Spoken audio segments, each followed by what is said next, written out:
Good morning, and thank you for having me. My name is Joyce Rena Bumbray-Graves. I am 63 years old, and I live in Woodbridge, Virginia. I am a home care worker and a proud member of SEIU Virginia 512. And let me just start by saying that care is essential because everyone will need it at some point in their lives. I am honored to carry on the legacy of Black women and other women of color like myself who have historically done the majority of care work in our country. I provide full-time care to my adopted sister, Leah, who has spinal bifida and scoliosis, and my great-niece, Lisa, who has scoliosis and who was born with a small brain and is profound. That means she cannot speak or feed herself and is completely dependent on others for her basic life functions 24/7. Both ladies use wheelchairs. They came to live in my home in 2017 when my parents passed away because I wanted to keep them with family, and they cannot help themselves. I have already been working with Leah for over 10 years. Both ladies have Medicare and Medicaid due to their disabilities. I work in healthcare and I can't afford health insurance. My husband is a freight driver and it would be very expensive for me to get insurance through his work. Instead, we both got our health insurance through the Affordable Care Act. We were paying $544 per month for our premiums last year thanks to the Affordable Care Act tax credits. Now that these tax credits have been taken away, the premium went up to $1,300 and something per month. We cannot afford that, so we dropped our plan. My husband will be able to get on his works insurance in February, but it is too expensive to add me. I am looking for other options, but I am currently uninsured. Every day I worry that if I get hurt or sick, I will have to suck it up and keep working in pain. I worry if I go to the doctor emergency room uninsured, I will get an outrageous bill that I cannot pay. My husband is uninsured right now until his work insurance starts next month.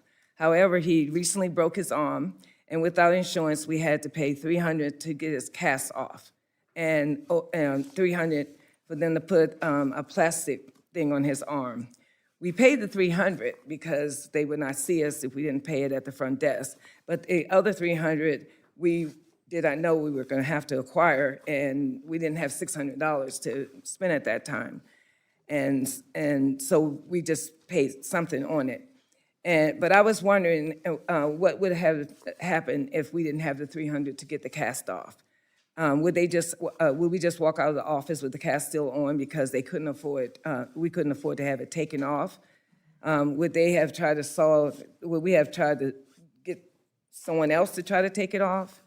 Right now, I just pray I can save another $300 because when we go back to have the plastic thing taken off, we will have to pay the $300 to come in the office, and then we don't know how much they're going to charge to take it off his arm if we don't come up with that.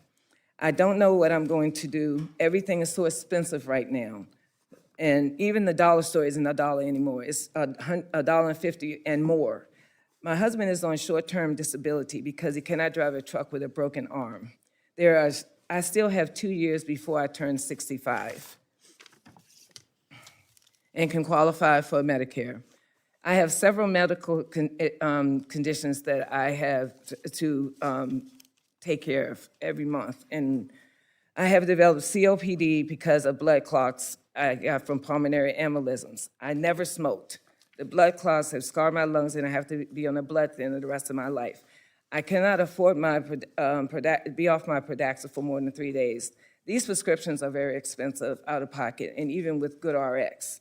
And the doctor prescribed me another prescription that is over $300, and even with GoodRx, it's over almost $200, and I can't afford that. I work so hard to keep two people with disabilities alive, and I can't afford insurance myself. I have already stopped my prescription for the powdered inhaler, which helps me breathe better because I cannot afford it without insurance. And I want you as members of the Congress to see me and the people I care for. I want you all to know how serious this is for my situation. You all can vote yay or nay or whatever, you'll be fine. But what about us? So please bring back those tax credits so that I can get my health care back. The Affordable Care Act was good insurance for me and my husband until y'all took those tax credits away. And it may not have been perfect, but you should be working to make it better, not more expensive. These tax credits made it better. Look, I'm no policy expert. All I know is that last month I had health care and this month I don't because I lost my tax credits. So I need you all to bring them back. Thank you.